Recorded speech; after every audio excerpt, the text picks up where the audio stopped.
అడవిలో స్నేహం. ఒక దట్టమైన అడవిలో చింటూ అనే ఒక చిన్న జింక ఉండేది.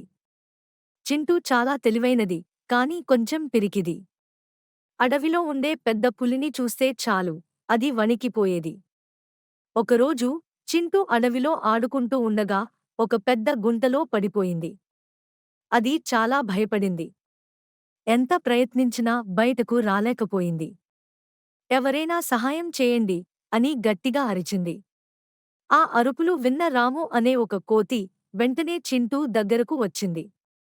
రాము చాలా బలమైనది, దయగలది. చింటూ, భయపడకు, నేను నిన్ను బయటకు తీస్తాను అని చెప్పింది. రాము ఒక పొడవైన తీగను తెచ్చి దానిని ఒక చెట్టుకు కట్టి చింటూ దగ్గరకు జారవిడిచింది. చింటూ ఆ తీగను గట్టిగా పట్టుకుంది.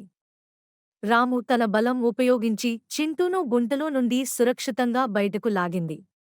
చింటూ రాముకు కృతజ్ఞతలు చెప్పింది. రాము, నువ్వు నాకు ప్రాణం పోశావు. నీ సహాయం ఎప్పటికీ మర్చిపోలేను అని చెప్పింది. రాము నవ్వి, స్నేహితులు ఒకరికొకరు సహాయం చేసుకోవాలి. నువ్వు కూడా నా స్నేహితుడివే అని చెప్పింది. అప్పటినుండి చింటూ మరియు రాము మంచి స్నేహితులయ్యారు. వారు కలిసి ఆడుకునేవారు, ఒకరికొకరు సహాయం చేసుకునేవారు. చింటూ తన భయాన్ని జయించింది. రాము సహాయంతో అది అడవిలో ధైర్యంగా తిరగడం నేర్చుకుంది. ఒకరోజు అడవిలో పెద్ద మంటలు చెలరేగాయి. జంతువులన్నీ భయంతో పరుగులు తీశాయి. చింటూ మరియు రాము కూడా ప్రమాదంలో పడ్డారు. రాము తన తెలివితో జంతువులందరినీ ఒక సురక్షితమైన ప్రదేశానికి నడిపించింది. చింటూ కూడా తన చిన్న స్నేహితులకు సహాయం చేసింది. వారు కలిసి మంటల నుండి తప్పించుకున్నారు. ఆ సంఘటన తర్వాత అడవిలోని జంతువులన్నీ చింటూ మరియు రాము యొక్క స్నేహాన్ని మెచ్చుకున్నాయి.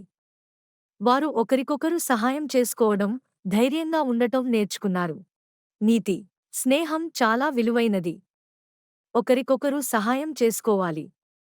భయాన్ని జయించి ధైర్యంగా ఉండాలి. సహాయం చేసే మనస్తత్వం కలిగి ఉండాలి. ఈ కథ మీకు నచ్చుతుందని ఆశిస్తున్నాను. ఈ వీడియో నచ్చినట్టయితే లైక్ చేయండి, షేర్ చేయండి. నా వీడియోస్ ఇంకా కావాలంటే సబ్స్క్రైబ్ చేసుకోండి.